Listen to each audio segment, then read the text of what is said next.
pretty deep stuff for an afternoon meeting in Ledgemore Heath. Thank you. See how sharp Prabhupada was? Oh man! I mean, I could throw out the words of Plato or any philosopher in the long tradition of Western philosophy, and Prabhupada knew exactly how to defeat him. One time, someone asked Prabhupada if he ever participated in sports when he was in school, and he said, "Yes, I was on the debating team." He could defeat any argument you gave him, and what was even better than that, moreover than that, whoever was defeated by that argument walked away happy and satisfied. And this book, Volume 3, that's just come out, I especially included the about almost 200 pages of the book are devoted to the summer of 1973 here at Bhaktivedanta Manor. Srila Prabhupada came and stayed 3 months here at the manor.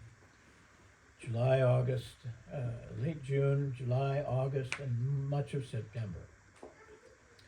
And because he was isolated from London, there were no formal out programs where he went out, not much of that. So to keep him, every time you had Prabhupada visiting you, you knew that to keep him here, you would do anything to keep him here, whatever it was. You just went out and made sure that he was so interested in being here that he stayed here. Because he was in demand to go all over the world. He was getting letters every day. Please come to New York. Please come to Paris. Please come here. Please come there. So to have him here for 3 months was almost impossible to conceive of. He never stayed more than a couple of weeks anywhere. But the reason he did that, he stayed so long here, is because I sent out all the devotees all over England to find the most interesting people they could find. In whatever walk of life, philosophers, theologists, rock stars, politicians, professors, dozens of different categories, but each one should be different than the other one, and leaders of their field. So one by one they came to the manor and spent the afternoon, usually afternoons, conversing, Srila Prabhupada. And I recorded all those conversations, 55 conversations. Wow.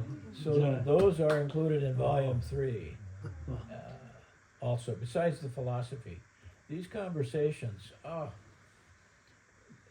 this is what Prabhupada enjoyed doing more than anything else, was talking to intelligent people who had a different way of life and just discussing the world with them. I think you'll really enjoy those conversations. All the way down to Harry, the village policeman.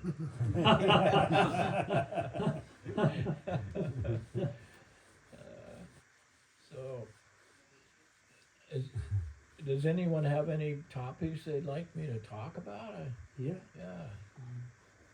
I read 2 books, like Chasing the Rhinos, and I am just struck with wonder how many different amazing heroic feats you did for Srila Prabhupada, like how many rhinos did you catch? So I'm just wondering how to get the opportunity to catch the rhino for Srila Prabhupada. Well, the whole basis of that philosophy of chasing the rhinos I put right in the first. I'll just read this again. This is the concept of chasing the rhinos. We should always be enthusiastic to try for capturing the rhinoceros. That way, if we fail, everyone will say, well, never mind, nobody can catch a rhinoceros anyway.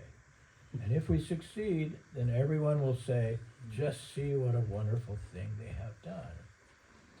And right from the beginning, Prabhupada instilled this idea in us, that 2 things. You become Krishna conscious yourself, and you spread Krishna consciousness. And more than spreading Krishna consciousness, you change the world. These are the two things Prabhupada said to us every day. You must change the world. This is it. This is your... And by doing that, by changing the world, by spreading Krishna consciousness, you become Krishna conscious. So you get two for the price of one. They're not two different activities. By spreading Krishna consciousness, you become Krishna conscious. So that was the main commandment and the reason behind these words. And once I said to Prabhupada, why don't you use the example of the elephant? He said, oh, the elephants are easy to catch. You just put a female over there and the elephant will walk in the trap. Why don't you use a tiger? Oh, it's easy to shoot a tiger, one bullet. But you cannot catch the rhinoceros. He always used that example.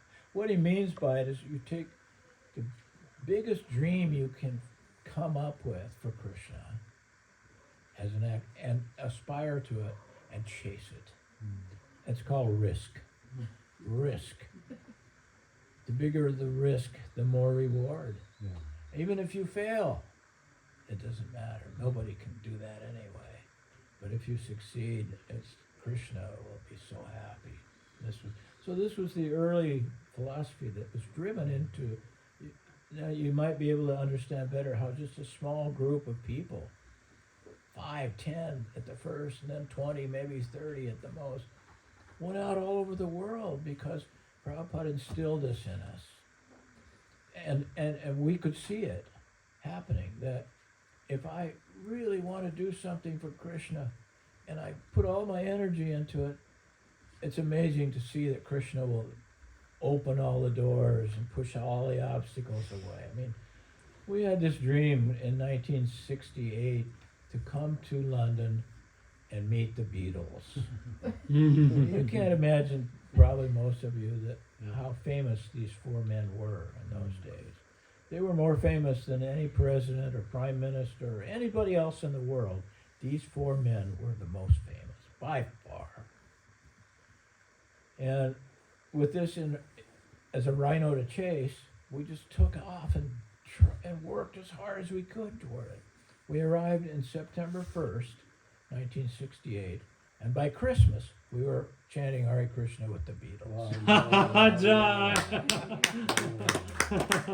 This is chasing the rhino. So any dream or plan you have, go for it.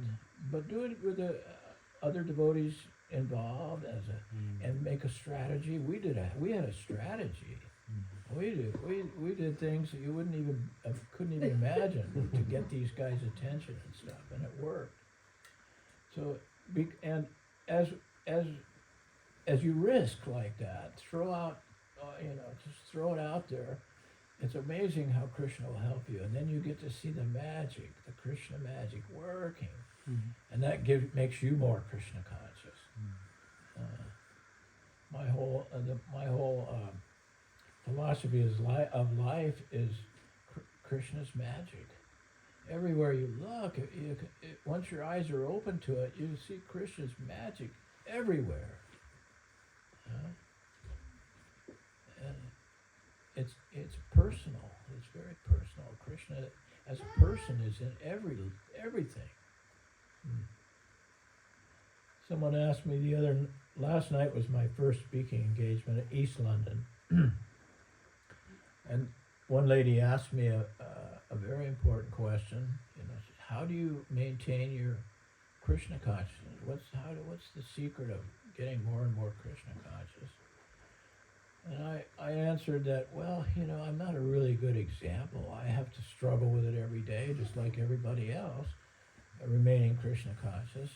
The chanting is there, the reading is there, all these things are there, the association. They're the boat that keeps us floating. But you have to remember, too, more and more, as much as possible, that Krishna lives here, inside you. What do you think of that? He's there all the time. All you have to do is converse with him.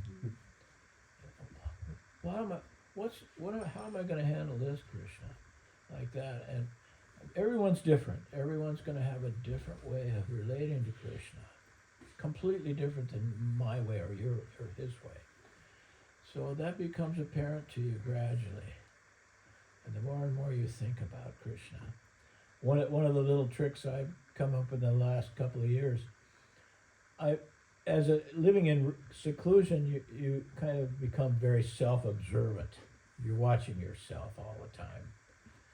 And one thing I noticed that how many mistakes I make all day long. My life is one error after another. I wake up in the morning and stub my toe on something. I throw something in the garbage and miss the basket. I spill something in the kitchen. My day is all day long full of errors. So I got this little trick now. Whenever I make a mistake, I think about Krishna. Oh, why'd you do that, Krishna? Why'd you do that? You're really trying to teach me this, aren't you?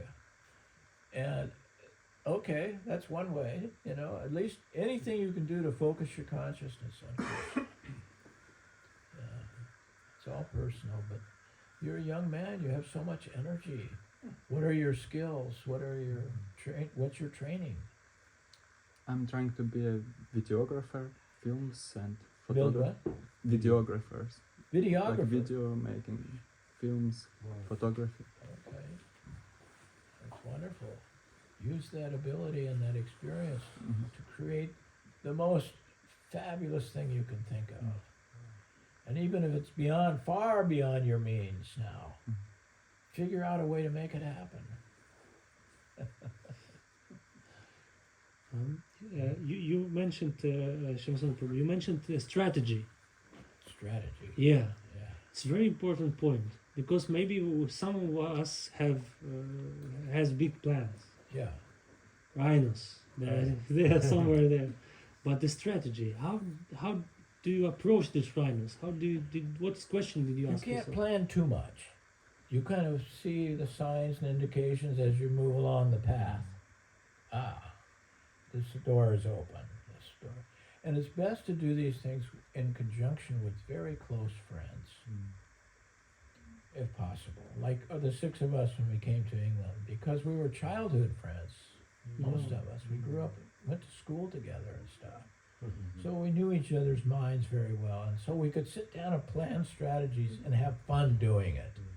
That's another element of all this, is if you're not having fun doing it, it's not right. Laughter is part of Krishna conscious life. Thank you.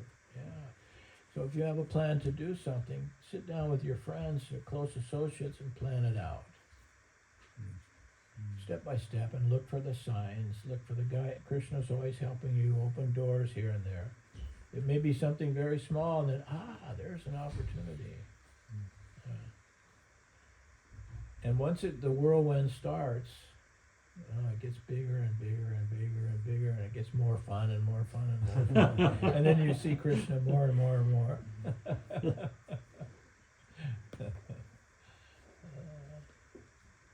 have a question. So with this younger generation, we're less tolerant, we're less patient. So what's your advice on doing these spiritual activities and chasing the rhino, but yet we're this new generation that we're not as tolerant as the 1950s and 60s kids. I'm a 70s kid, but we're not as tolerant in this day and age as how you all were back in the day. So what's your advice for us to be more tolerant and patient? Because we do like a service or something, and then we're very short in that. We do it for 3-4 years or 2 years max, and we move on to the next service. But you guys have done it for forever and still doing it, So. Well, the times were very fast moving then also. I'm not sure how much contemporary civilization depends on your service. I don't see how it's any different now than it always has been. Look what Prabhupada was born in the 19th century. And he came into the historical cycle at the perfect moment. He arrived in the United States in 1965, just when they invented the tape recorder, just when they invented the video camera, just when they had started the electronic age. And he just went with it as an old man. I'm not sure exactly what your question is and what you mean by tolerance. I mean, like, we tend to move very quickly between services, you know, we're not patient to I see. just do one service. Speed it up too fast. Well, Yeah, or we do it with such intensity really quickly at the beginning, but and it's then we're burnt out by like week 16. that hasn't changed. Oh, right. The same system. You're okay. It's no different now than it ever was. Right. Maybe it's a little faster. I mean, all this electronic stuff. So you have to sort out your main goals and try your best to get there. Don't take on too much. Maybe you're taking on too many things.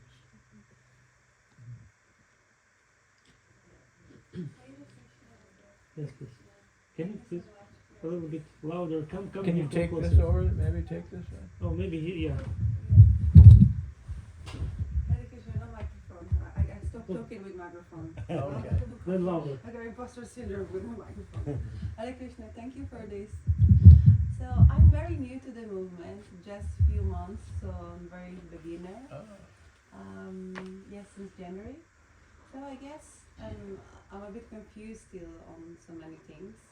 But my question today is, how did you know that Srila Prabhupada was your spiritual master? When you saw him, what did you felt? Well, that's an easy one. I had never met him, in fact, but my best friend had, Mukunda, who became Mukunda Das. I don't know how to tighten this. And knowing Mukunda, or Michael, so well, he had met the Swami several months prior to my meeting him. And it had changed his life so much that I automatically accepted Srila Prabhupada. Mukunda was, and like I was, you know, drugs, meat, sex, fast life. All through college we lived like that. And then he came back from New York after meeting the Swami, and he was so different, but he was so happy. He didn't, you know, no more meat. Come on, Mukunda, have a beer with me. Oh, no, sorry, don't do that anymore. So when that happened, when I saw how happy he was, I automatically accepted the idea that his spiritual master must be good. It changed Mukunda so much. And then the moment I saw him, I knew. Yeah. As soon as I saw Srila Prabhupada, I knew this. Wow. Of course, in those days, the 60s, it was a different era. There was a kind of an outburst, and it's a long story. Can we get this tighter? Yeah. Ah, there it is. I found it. That's it. Okay. No, it's this knob here. I got it. And following the Second World War, our society in the Western world was suddenly, for the first time in history, there was so much prosperity and so many machines to take care of ordinary daily living. And so for the first time in history, a huge amount of people, and for the first time in history, universal education and high education, college education. All the kids now went to college. So we were educated, we had money, we had leisure time for the first time in history. A whole class of young people had leisure time. So we began to use that time to question what all this was about. We didn't want to be like our parents, just hardworking conformists. We wanted to find out what was the purpose and meaning of life. Not just a few, but a whole generation. So the idea of a spiritual master took hold. Books started coming out. For the first time in history, you could buy books in a bookstore about every subject in the world. So we began to find these books about mysticism and philosophy. All this was a new phenomenon. So it was easy, and then there were the psychedelic drugs, which also happened. And those transport you to a separate reality of beauty and knowledge that you know is just as real as this is. So all those things combined created an atmosphere of acceptance for a spiritual master. But before I met Srila Prabhupada, I looked at some spiritual masters who were appearing in those days, and I didn't really like any of them. They didn't appeal to me for one reason or another. But Prabhupada's whole philosophy, everything about him was so wonderful and real that I didn't want to waste any more time. I grabbed on his footsteps.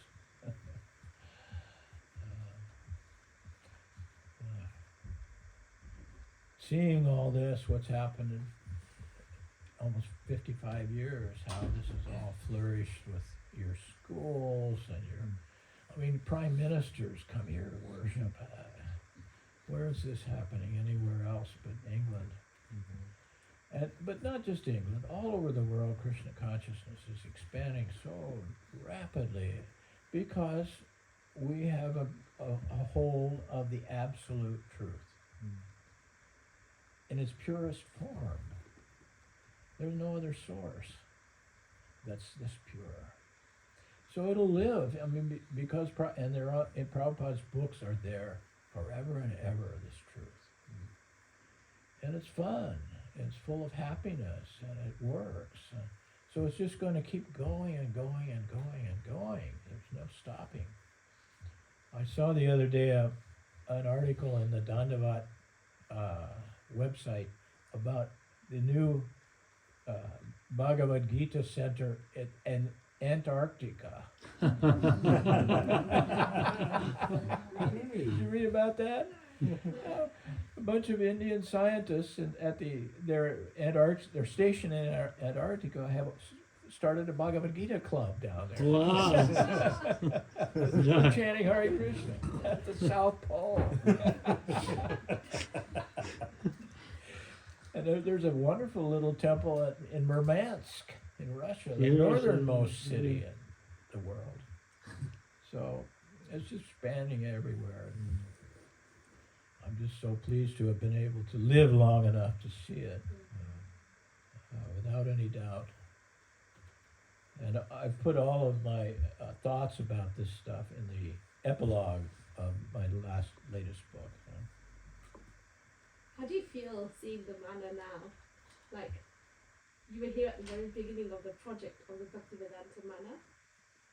How do you feel seeing it now? That's what I'm saying. It's beyond any expectation.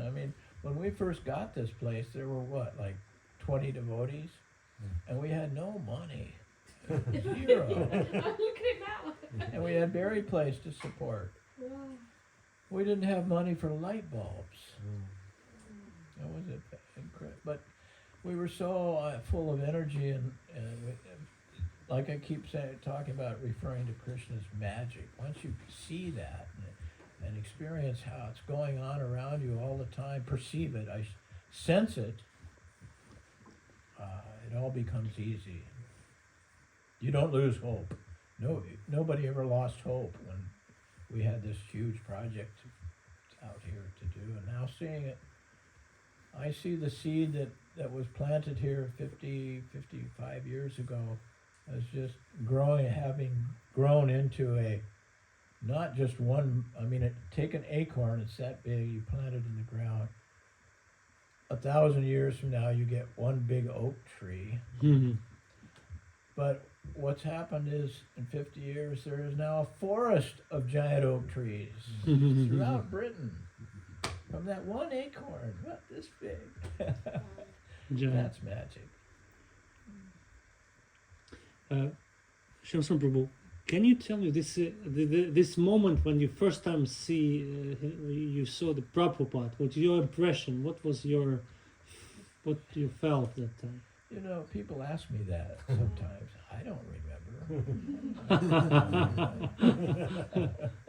I just knew he was my spiritual master, and I couldn't keep my eyes off the beauty of his face and his bodily movements. He was so graceful Everything he said was so incredible. But mostly it was his physical beauty, I would say. It was my first major impression.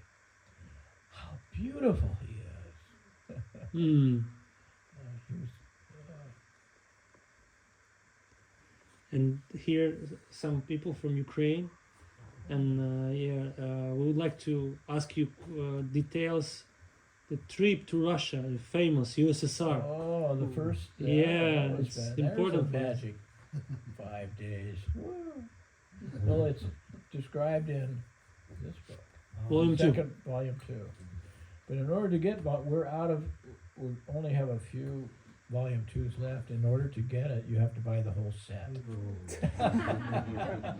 So if you want to, all your Russian friends want to read about Russia, they have to buy the whole set. No problem. Well, for years, Srila Prabhupada, you can't imagine what the world was like in 1970.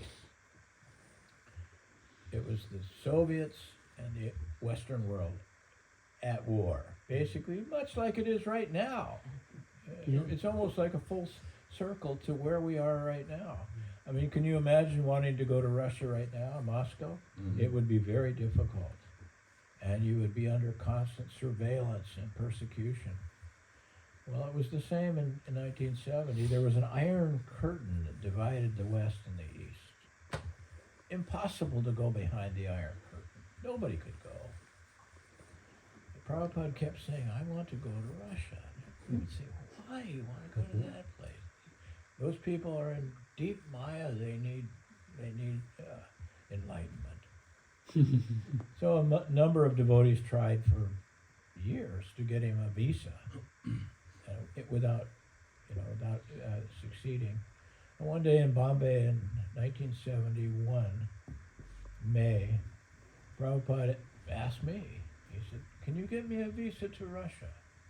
Mm. I said, "Well, I doubt if it's possible, Prabhupada, but I'll try." So I took his passport and I went down to the Russian consulate in Bombay, and by some miracle, I got us a visa, 5-day visa, and with 2 American assistants also able to come. I think the reason being that at that time, just like now, India and Russia were pretty good friends. Ah. You know, Russia wanted to keep India happy because to keep them out of the Western Bloc. So for that reason, they allowed it. But we arrived there. For 5 days, every move we made was monitored by the KGB. We were set up in a tourist hotel. And about the second day, I think it was the second day, I realized I needed some rubles because taxis and things cost rubles. And so I went to the bank. I had some dollars, and in front of the bank were 2 young boys, one Russian boy and one Indian boy. And as I was about to enter the bank, the Russian boy came over to me and he said, "Hey, would you like to get double your money than the bank? I'll give you twice what the bank gives you. Can you change some dollars?" I said, "Well, for 2 days I've been watching that there was one guy in a blue suit with a tie following me. Mm. Wherever I went, or Prabhupada, wherever we went. Normally I was going out alone to buy food and stuff, but I would always see this guy. If I turned around real fast, he would turn his head like that. I knew he was following me. So I said to the boy, "No, I better not. I'll just go in the bank and change the money." He said, "Well, have you got any jeans?" No, I'm in Dodi. I don't have jeans anymore. Oh, okay. Well, do you have any Beatles records? They were as good as dollars. I said, "No, I don't have any Beatles records, but the spiritual master of the Beatles is up in that hotel room. Would you like to meet him?" So right away I took him, and his friend, the Indian boy's father, worked in the Indian embassy in Moscow. They were friends. Uh-huh. So he already knew a little bit about Krishna. So and this boy was attracted because his friend knew about this. Okay, he came up. And in not even 3 days, Srila Prabhupada sat that boy down and made him a pure devotee. Oh, Jai. It was an amazing display of Prabhupada's power. This boy knew nothing about Krishna. By 3 days later, he knew everything about Krishna. Jai. We were told by the embassy and everybody, don't bring any books or magazines even, or newspapers, anything like that into Russia when you come. So when I packed, I didn't bring anything. But Malati, my wife, just before just before the suitcase was taken out the door, she slipped a Bhagavad Gita in there on top. So when we got to the customs in Moscow, the KGB guys opened the suitcase and he went, a book. So he picked it up and she had inserted about 30 or 40 photos in it. Prabhupada, Krishna, Chaitanya, all that. So when he opened the book, the photos went flying all over the place. So he and all the other workers there were gathering them up, and the passengers were gathering them up, and there was a long line behind us. He was so flustered by that he threw everything in the suitcase and said, "Go." So as I came out through the door and Prabhupada was waiting, he said, "Oh, you have brought Bhagavad Gita. Very good." So with that one book, this boy Anatoli, he published that book somehow underground. They made mimeograph copies and translated it. From that one book, the Krishna consciousness spread all through Russia in a very quick manner. I just see today what it is. And that's another Prabhupada magic story. Do you know what's happening with Anatoly? What's that? Do you know what's happening with Anatoly? Yeah, he was. I went back to Moscow two times since the 30th anniversary or 40th. I can't remember the years. He was so persecuted by the KGB and the police and electroshocked, put into prison. On which, Some medicine. Do you know on which charges? On what charges? Why? What charges? What charges? We can- Why he was persecuted? Oh, because he was preaching Krishna consciousness. They threw him into these asylums and injected these drugs in him and did electroshock treatment, he told me. So much so that his mind gradually broke down. Yeah. When I saw him in, I think it was 2000, that 1972 to 2002. 92, that's the 30th, right? I was there in 92 and he was still okay.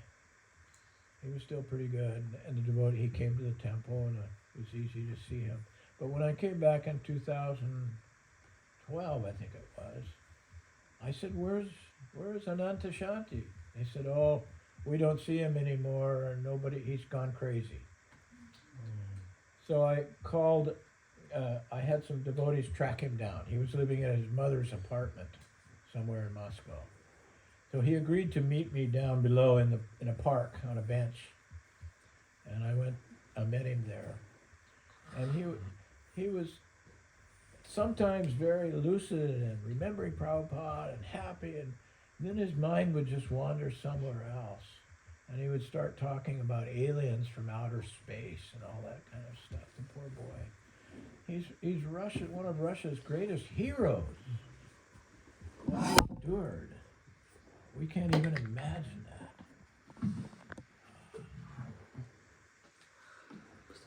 So now he's passed away, I heard, a couple of years. But from him, the whole thing started in Russia. Are you from Russia? No, I was born in Poland.